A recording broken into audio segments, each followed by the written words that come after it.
Ubuyobozi bw'ikigo gishinzwe mine petrol na gaz bwabaye buhagaritse icukurwa n'iyoherezwa mu mahanga ry'amabuye y'agaciro azwi nka beryllium kubera akajagari kabirimo. Ubucuruzi bw'aya mabuye mu Rwanda bumaze kugira agaciro ka miliyari y'amafaranga y'u Rwanda mu mezi 7 ya mbere y'uyu mwaka. Ko tugiye kubikurikira mu nkuru yateguwe na Jean-Claude Mtuyezu afatanyije na Mushimire Joseph. Beryllium, ibuye risanzwe rikoreshwa mu mirimo y'ubwubatsi hirya no hino mu gihugu. Gusa urisanga n'ahandi ku isi bitewe nuko haya mabuye yacukurwaga ku isi agenda hashira, nyamara ibyo byazwa bikomeza gukenerwa, byatumye abayashaka berekeza amaso ku isoko ryo muri Afurika harimo no mu Rwanda, nkuko bisobanurwa na John Kanyangira ukuriye ishami rishinzwe inkomoko y'amabuye y'agaciro mu kigo gishinzwe mine petrol na gaz. Naho iryo buye ryari risanzwe rihari kandi bizwi, cyo kora wenda nta bushakashatsi bwimbitse bwari bwakorwa, akaba ari cyo gihe kigiye gukorwa.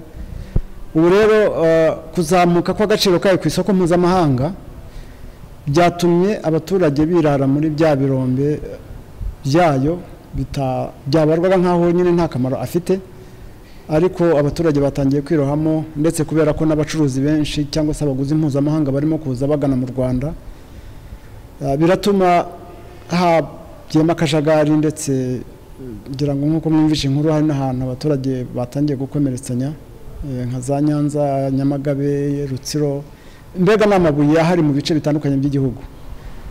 Nk'ikigo rero gishinzwe kureberera ubucukuzi bw'amabuye y'agaciro, byabaye ngombwa ko abahagaritswe kugira ngo dushyireho uburyo bunoze bwo kuyohereza ndetse no kuyagura. Tariki ya 8 Kanama uyu mwaka, ubucukuzi n'ubucuruzi bw'amabuye y'agaciro azwi nka beryllium bwahagaritswe. Ibi ngo byakozwe kugira ngo uruhererekane rw'ubucukuzi n'ubucuruzi bwayo bubanze bujye ku murongo, kuko burimo akajagari bitewe n'inyungu ziburimo.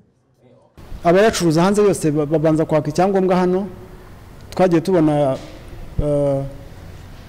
abayohereza mu mahanga agenda yiyongera, ndetse n'abanyamahanga bagenda baza bashakisha iryo buye. Ikindi hari ubugenzuzi bugenda bukorwa hirya no hino n'abakozi b'ikigo, hagiye hagaragara bakabona nyine iryo buye ryari rizwi ariko ridacukurwa. Abantu batangiye kurishakisha, ndetse hari naho yacukurwaga mu rwego rwa kariyeri bajya kuyubakisha. None bitangira guhindura isura, bari bafite uruhushya rwa kariyeri, abantu baza bagacuka, kuko nibuye urebesheje amaso wagira ngo niryo kubaka, ndetse yubakishwaga bisanzwe. Ariko noneho babandi bari bafite impushya za kariyeri batangira kuyashakisha, kuyagemura ku makontwari, aho twari tumenyereye amakontwari agura ari amabuye asanzwe. Ikindi twatangiye kubona abantu nyine barimo gusaba kuyongera ku mpushya zabo. Icyo gihe twaragenzuye, yakorwa ubugenzuzi, noneho ku ikigo gikorana n'inzego z'ibanze dutangira kubona amakuru y'ayo mabuye asanzwe azwi ariko atarasanzwe amenyereye ko acukurwa.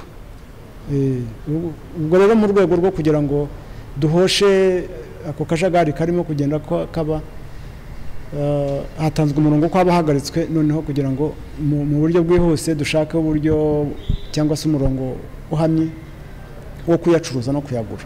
Toni imwe y'aya mabuye igurishwa $3,000 by'amadolari, ni ukuvuga akaba miliyoni 4 z'amanyarwanda. Ni mu gihe toni y'amabuye ya beryllium etunganije igera ku $300 by'amadolari, ni ukuvuga n'ubundi asaga miliyoni 350 z'amanyarwanda. RMB isobanura ko muri iki gihe iterambere ry'ikoranabuhanga ririmo kwihuta, aho hakenerwa ibikoresho bituruka mu mabuye y'agaciro, hakaniyongeraho ibikoresho bigezweho bya gisirikare nabyo bikenera aya mabuye. Ibi bituma aya mabuye arushaho gukenerwa na benshi ku isoko mpuzamahanga. RMB ivuga ko bitarenze uku kwezi hazaba hatanzwe umurongo ujyanye n'ubucukuzi n'ubucuruzi bwa beryllium. Kuri iki gihe nibyo tuvuga ko tubanza kubiha umurongo, bose ubu barahagaze. Ari uyafite ku ruhushya rwo gucukura, ari n'uyafite ku ruhushya rwo gucuruza, barahagaze bose kugira ngo dushake umurongo nyawo cyangwa se unoze, ntihinjiremo yayandi yacukuye ku ruhande, kuko cyane cyane ibibazo birimo kuvuka hari ahantu hadafite impushya. Hari hasanzweho amasosiyete agera ku 10 yari yarahawe uruhushya rw'inyongera rw'ubucukuzi bwa beryllium, kuko n'ubundi aboneka hasanzwe hacukurwa andi mabuye nka gasegereti, wolfram n'andi.